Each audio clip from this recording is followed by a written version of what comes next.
Hey y'all, another day of living in a camper. Woke up this morning, my lights barely turn on. My 12-volt system stopped charging my house batteries.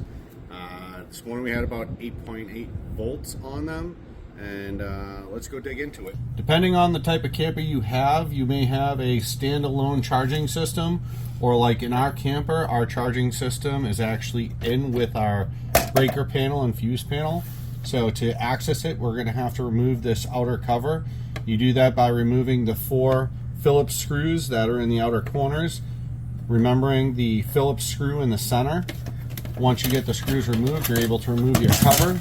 This is where you can see our converter charging system. Right here we'll find our 110 AC wires that feed from the breaker into the converter. Here are 13 volt DC going out. This is part of the charging system.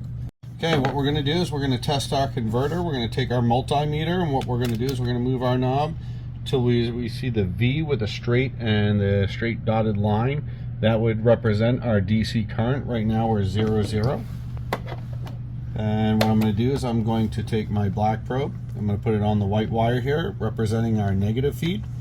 Then I'm going to use my red probe going to the black wire, which is our positive feed out. And I'm going to check our voltage. Right now we're at 9.48 volts. And that is with our converter breaker on. Now what you can do to verify, because right here we have our reverse battery protection fuses. So what we're going to do is we're going to check the voltage through them. Checking 9.45, and then we're going to check the other side, and we're going to get the 9.45 out of that. We're going to repeat this step, checking all 3 of these fuses, making sure that we have power that's able to flow from one side to the other. If we had a blown fuse, we would see power on one side and no power on the other. So power on both sides, all 3 fuses, so we know that the fuses are good. And not only that, we just don't have the power coming out from the converter. So what I'm going to do is I'm going to actually cut the AC power to that, just to make it safe for me. I'm going to take my 4mm Allen wrench, and I'm going to loosen up my positive feed, and I'm going to pull that right out, so that way it is separated from the batteries, to see that if our converter is only putting out the 9 volts or if that was just back feed from my batteries. So I will turn on my breaker. I will put my red probe to this wire, and I will take my black probe, and I can go right to the negative feed, and I'm getting 0.6 volts out of it, an insignificant amount, one that represents nothing happening. So now what we need to do is we need to replace out our converter. What we're going to do is we're going to keep the power off, and we are going to disconnect this positive feed from our hot feed from our AC side. We're going to remove our negative coming from the grounding strap. We're going to remove our ground that goes to the grounding strap, and we will disconnect our negative 12 volt and our communication wire, and we will remove these 2 screws with an S2 square bit.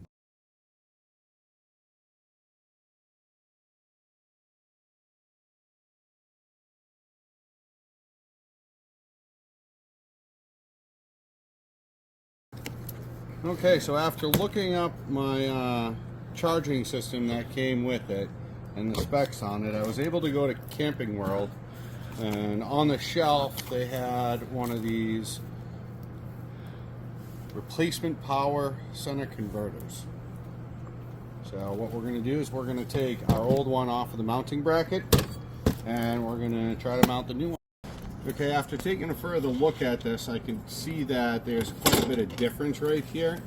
This has some type of a mounting bracket, but with this mounting bracket and the gap behind it, it's too big to fit into the spot where we took our old one out of. So what we're going to have to do is try to get this one off of this mounting bracket and try to mount it to the original one that comes in our system, so that way it'll hold it in there.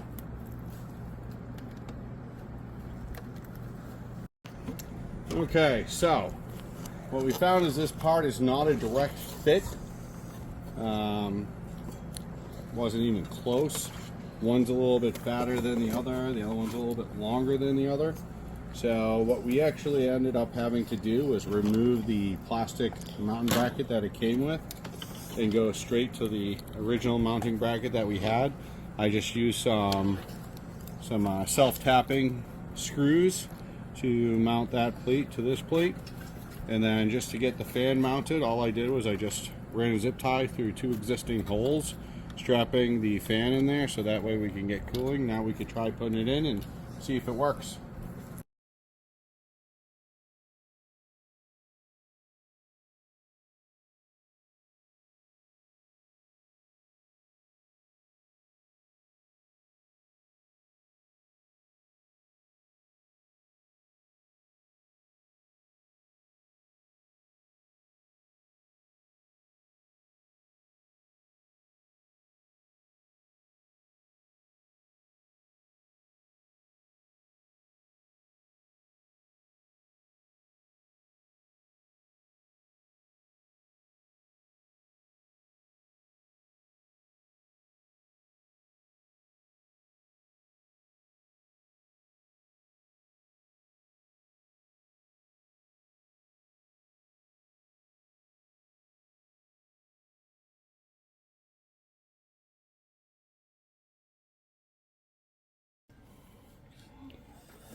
Okay, so now what we're going to do is we're going to go turn on the battery disconnect again. Follow me.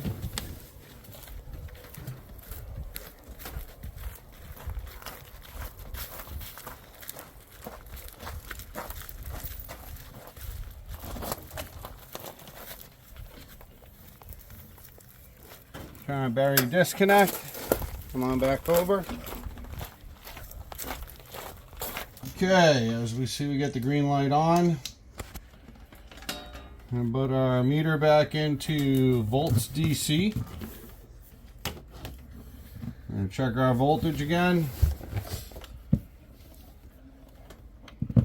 Okay, 11.4. What we're going to do is kick on the breaker. 14.37 volts.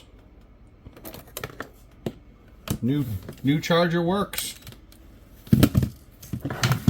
Now all we'll do is we'll just put the cover back on, put all our screws back in, and we should be good to go.